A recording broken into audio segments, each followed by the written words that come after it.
버스 인사드립니다. 예, 점심시간인데요. 점심 전에 저도 잠시 여러분들한테 알릴 내용 알리고 저도 점심 먹도록 하겠습니다. 다름 아니라 이용업소들이 대부분 사람들이 많이 이용하다 보면 화재 위험도 있고 그러다 보면 인허가 사항이 까다로울 수밖에 없는데요. 최근 생활이 변하다 보니까 신종 사업이라고 해서 최근에 생활 패턴에 맞게 새로 신종 사업이 많이 생기고 없어지고 하는데요. 처음에는 신종 사업이다 보니까 기존 법을 적용을 받지 않는데 신종 사업 중에서도 다중이용업소에 적용을 새로 받는 데가 있기 때문에 새로 사업을 하시려는 분들은 참고를 꼭 하셔야 될 것 같아서 제가 오늘 영상 찍었는데요.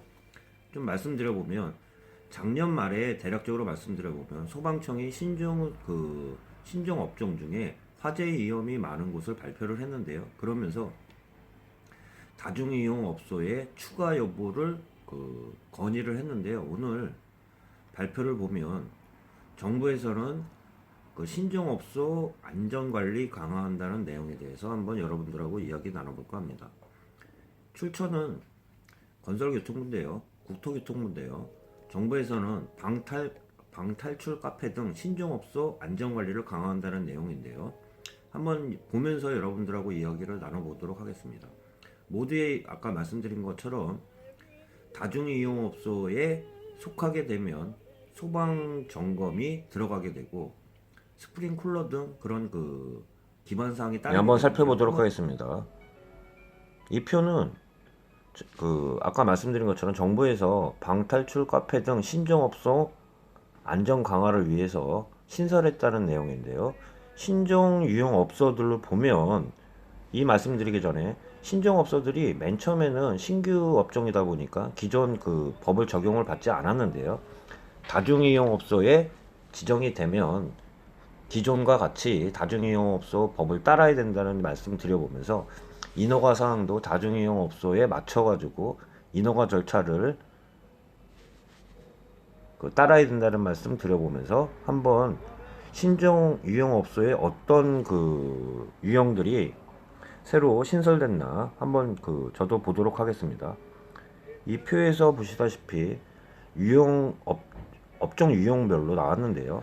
일반 음식점, 가상체육 시설, 놀이형 카페 등 세부적으로 보면 일반 음식점 중에서 감성 주점, 객석에서 춤을 출 수 있는 주점이라고 설명이 되어 있고요. 실내 캠핑장 등 이러한 곳들은 다중이용업소로 추가됐다는 말씀 드려보면서 가상체험 체육시설이라고 요새 최근에 많이 보이죠.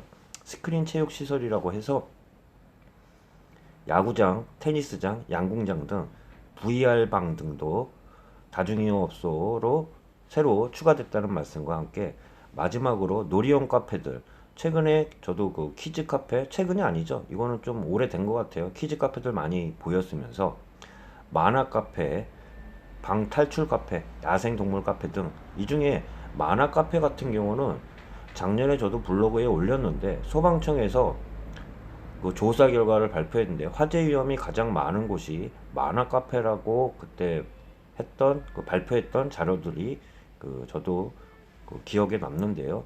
이러한 곳들은 새로 다중이용업소로 지정됐다는 점과 함께 다중이용업소로 적용이 되면 업소의 의무사항이 따르는데요. 한번 보면 화재 배상 책임보험 가입해야 되고요.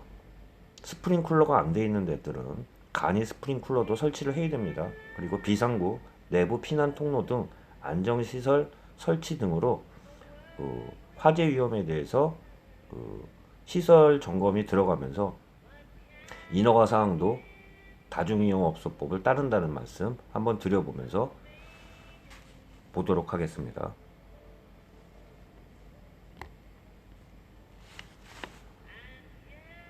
아무래도 다중이용업소 적용 범위의 신종업소 중 위험성이 높은 가상체험시설, 방탈출 카페 등이 신설되기로 했는데요. 소방청에서 그때 건의해서요. 현행에서는 다중이용업소법 적용 범위가 23개 종이었지만 개선돼서 가상체험, 체육시설업 등 방탈출 카페 등을 추가했다는 말씀 보고 있습니다. 건축물이 아무래도 안전 정보를 구축 연계해서 화재 위험을 줄이겠다는 그 내용 같은데요.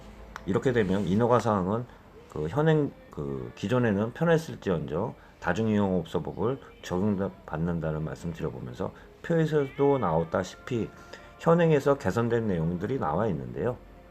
전체적으로 보면 관리를 하겠다는 내용 같아요. 그렇게 됐을 땐 신정업소의 운정 실태 점검을 위해 합동 점검을 하겠다는 건데요. 위생, 건축 등 화재 위험도 마찬가지겠죠. 가장 중요한 것은 새로운 그 신정 사업을 시작하는 사람들 입장에서는 인허가 상황이 중요할 텐데요.